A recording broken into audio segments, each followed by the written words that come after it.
Now we say that the cables was damaged, and then we will show you how to fix it. Okay. We can cut the connector and remove the protective cover.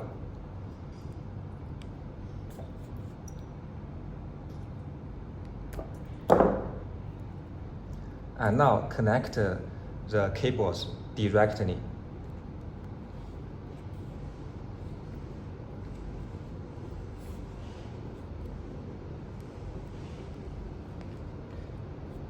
Now we can see the cables are connected directly, and then we use some tape to protect it.